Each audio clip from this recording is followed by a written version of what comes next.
Go. Welcome back, mga kalapatids, dito sa Total Load. Hinuli natin yung mga YB natin galing sa flyer para linisin yung mga singsing. Para makita natin kung ano mga serial number at ilalagbook na natin yan. Simulan natin dito sa anak ni Dilaw, sa ni Luis Chu. Ang singsing nila, naka-CFL sila. Naka-CFL sila. Ayan. Yan ang mga singsing nila. Lilinisin na natin kasi medyo palapit na ang norte, palapit na habang sila lumalaki. Kasi nadapo dyan ng ang mikrobyo sa mga ipot dyan natulay. At the same time, titingnan natin kung ano naman yung kondisyon ng kanilang mga mata para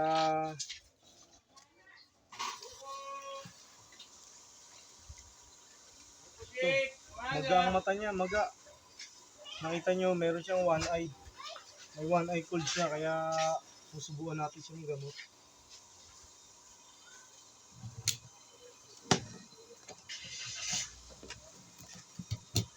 Ito naman, si Mosaic. Anak siya ng champion ng isang kaibigan natin, isang gift bird siya sa atin. Bigay siya sa atin ni Boss Jerry.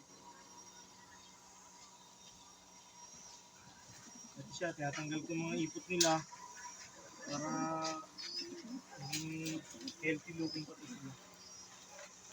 Puro naka CFL na sila. Mga banded sila ng CFL. Yung pinasuksok natin para maglaro natin siya sa Tacloban ngayong 2024. So far, maayos naman yung tsura niya. Wala siyang sipon. Kaya ganyan ang klaseng paligo muna. Pero may nagpaligo tayo sa taas. Kaya naman, lahatan sila. Sila magkakasama. Itong ibon natin na nakalegban ng CFL. Ayan. May siya. May mga blutong siya pero nagamot na natin kaya maglalaglagan na yan. Ito. Naka-CFL din siya. Ayan. Naka-CFL din ng mga ibon natin na may green marker. Naka-CFL yan. Matik yan. Yan ang pinaka-marker natin. Para pag nag-toss tayo, syempre, madami sila. Malilito tayo kung saan sila ibibitaw. Magkaiba kasi ang toss natin sa south saka sa norte. Ang south nga pala natin, Tagaytay ang markings. Kasi nandito tayo sa area ng Cavite. Kailangan natin magmarka sila from upland ng Maragondon, Ternate, Tagaytay. Yun ang magiging markings nila. So far, ang isang ibon na to ay healthy siya. Hindi malagkit ang dila, hindi malagkit ang bibig.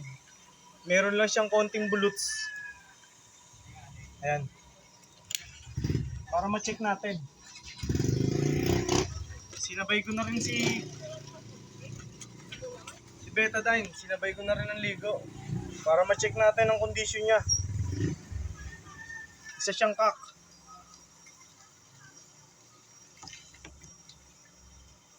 Isa siyang black na white light.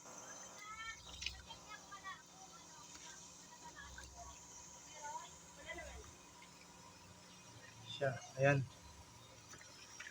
Naka WPFC siya na lumang ring. Saka violet na PHA. So far, okay yung health niya. Ito, si Nunchok. Si Berto to. Gift bird din sa atin to ni parang Robert Cruz. Yan, naka-CFL din siya. Yan, naka-CFL siya. Sa ibang araw, ilalagbok na natin yan lahat. Ayan, bata pa siya. Dilaw na dilaw pa ang ulo niya. Pero nakapag-viewing na siya. Hindi pa nga lang siya nalipad. Ilang months na yan?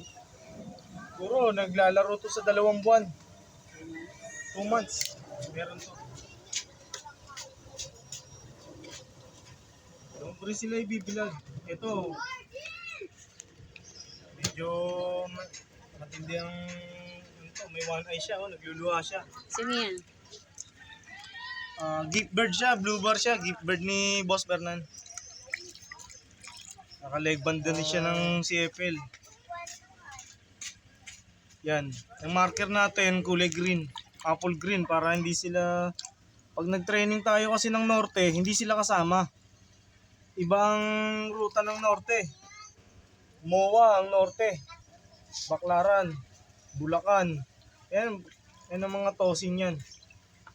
Kailangan natin subuan siya ng gamot. Dahil meron siyang ano.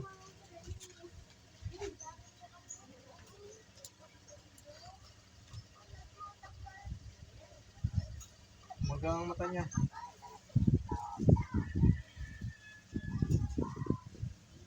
Ano, may malagkit siyang laway. Ibig sabihin nun, may sipon siya. Konti na lang, konting tiis na lang. Kakakit na kayo. Para isa na kasi hindi ako makapag ano doon sa bubong. Baka tumulo sa mga breeder yung tubig. Siya si ano, anak siya ni Alphonse. Cross ng lahi ni Boss Glenn. Ilalaro ko siya sa norte. Kaya siya nililinis ko na rin ng ring niya para ano. Sila halos mga 3 months, 4 months. Ang maximum 5 months ng iba. Pero sa tingin ko ang mga 5 months lang dito si Betadine. Yan, medyo malinis naman siya.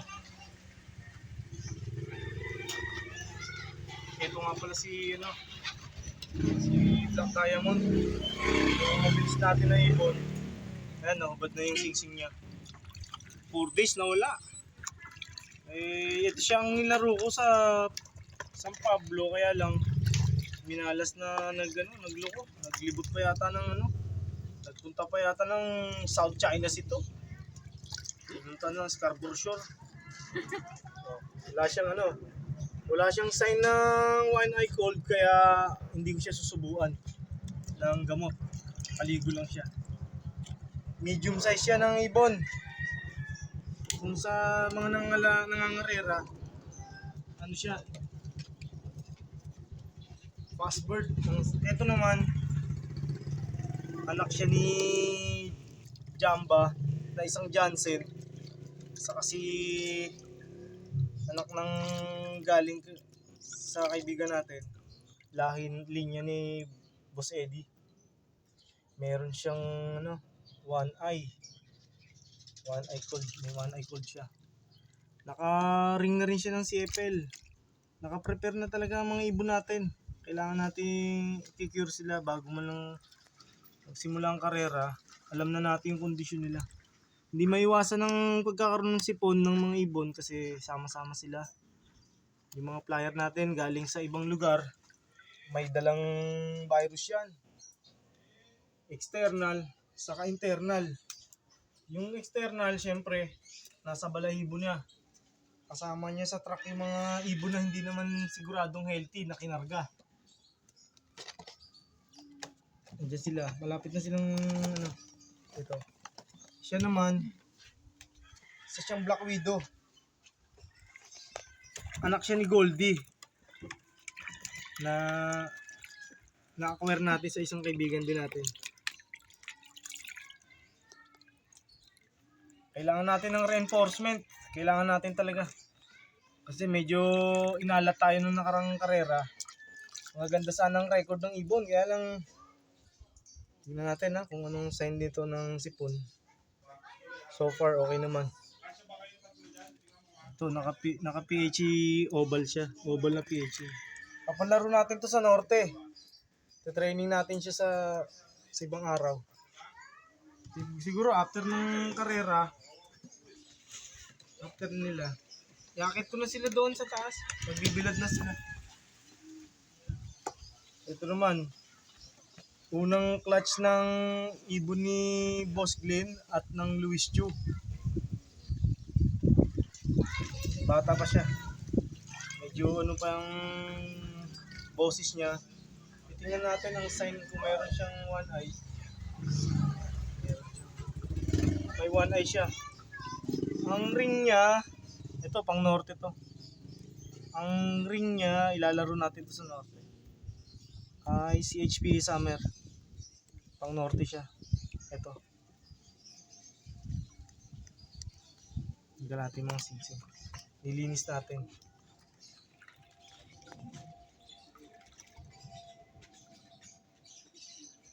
May sign siya ng one eye cold kaya susubukan natin siya ng gamot.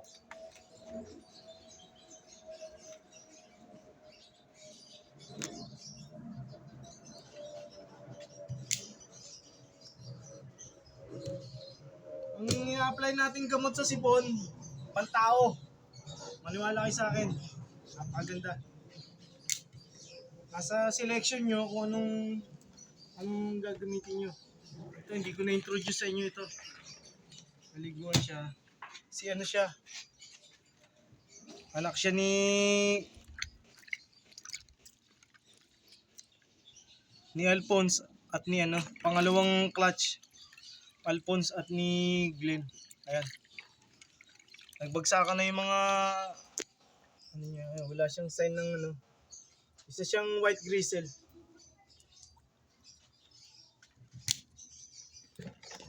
Ngayon, iangat ko na sila ngayon sa taas para tapon natin to. Ito, maraming ito to.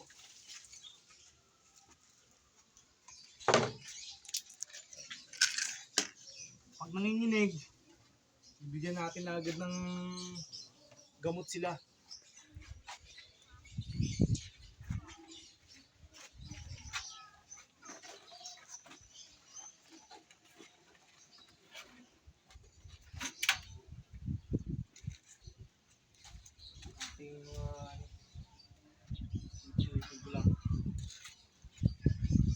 Ngayon, kasi magtitinda na kami ni Mami Tutan, ipapasok ko na lang siya kasi maluwag naman yung flyer loop natin. Ipapasok ko na lang siya kasi time na rin para mag-prepare kami. Itong mga ibon na to, lahat na training na natin to na mag-viewing. Yung iba dito, lalipad na. Kaya aalis kami, walang titingin sa kanila. Baka habulin siya ng pusa. Saka yung mga pusang malalaki yung ulo. Ayan, pasok na natin sila.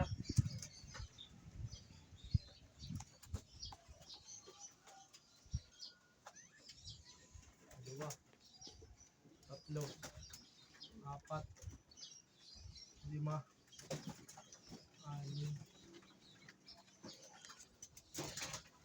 ito, walo,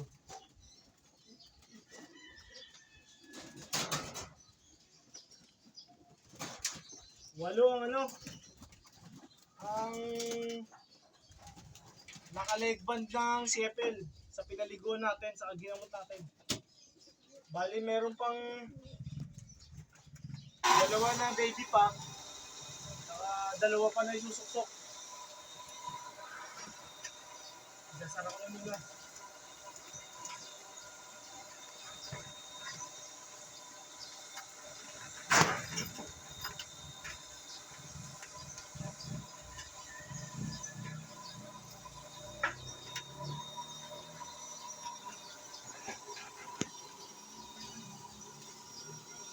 Tayo magpaligo. Tapos na natin i-cure yung mga may one eye cold. Oras naman para kumain kami. Saka mag-open ng store. Thank you for watching guys. Mga lapatids. Thank you. Mabuhay tayong malaya.